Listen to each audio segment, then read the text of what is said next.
to Monto, Monto, Monto. Take me out to Monto, Langaroo. To you.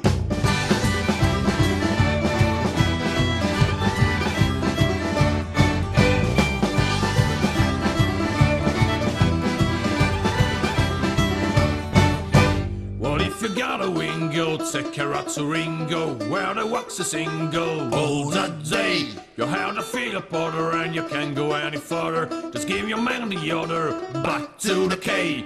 And take her out to Monto, Monto, Monto. Take her out to Monto, Langaroo. To you.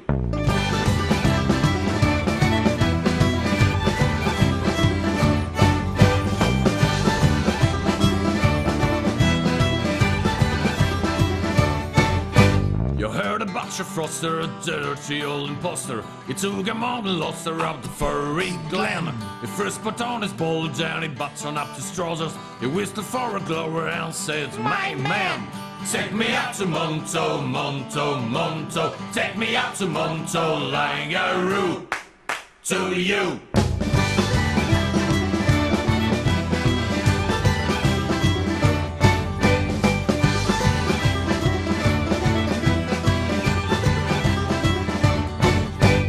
Fairy told him skin of goats, O'Donnell put him on his boat. He wished he'd never been afloat, the dirty skate.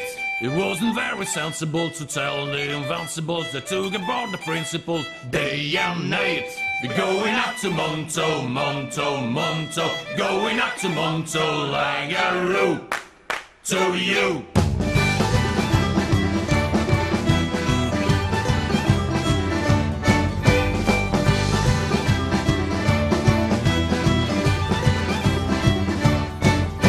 You've seen a dab in facial, it's a dirty old bamboozle. It's the one and got a shoulder. 1, 2, 3. March your front to land and hold the tower fork a cannonball. Vic is going to send your oars all over the sea. First go out to Monto, Monto, Monto. First go out to Monto, Langaroo. To you.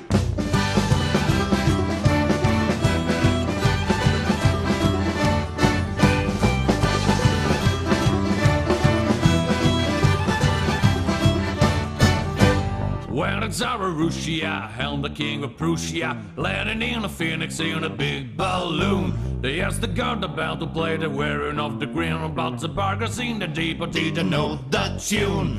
Go it out to Monto, Monto, Monto. Go it out to Monto, Langaroo.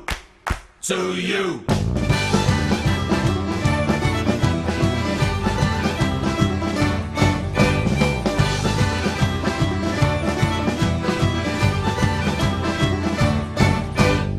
She can't call us. She wanted to see all of us. I'm glad she didn't fall on us. She's 8 in stones. Mr. Mill, she is all you got to show to me. Why no, my there's some more to see. Poke my home.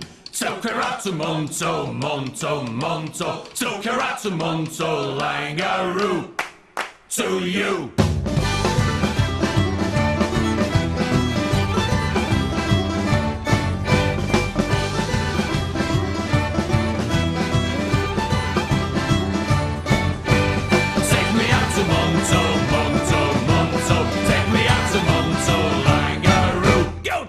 To you.